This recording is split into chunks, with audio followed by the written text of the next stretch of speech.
हर्षवर्धन सपकाळ यांनी केलेली टीका ही काँग्रेसला बुडवणारी आहे। चंद्रशेखर बावनकुळे जेव्हा पराजय जवळ दिसतो आणि पराजयातून काँग्रेस पार्टी सावरत नाहीये आणि पुढचा पराभव त्यांना दिसतोय, म्हणून त्यांनी अशी विषारी टीका आमच्या नेत्यावर केली आहे।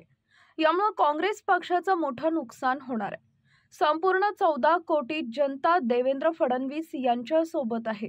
देवेंद्र फडणवीस यांच्यावर टीका करणं म्हणजे काँग्रेसला खाईत जाणं। हर्षवर्धन सपकाळ यांनी केलेली टीका ही काँग्रेसला बुडवणारी आहे।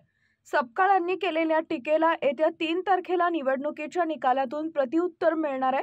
येणाऱ्या निवडणुकीत काँग्रेसचा पराभव सुनिश्चित झालाय याची भीती हर्षवर्धन सपकाळ यांना आहे। यामधून त्यांनी देवेंद्र फडणवीस यांच्यावर टीका केली आहे। पराजयाचा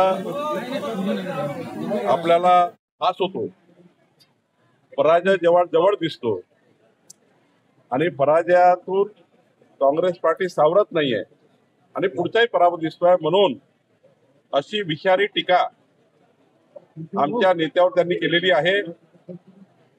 या टीकेमुळे काँग्रेसचं प्रचंड नुकसान होईल।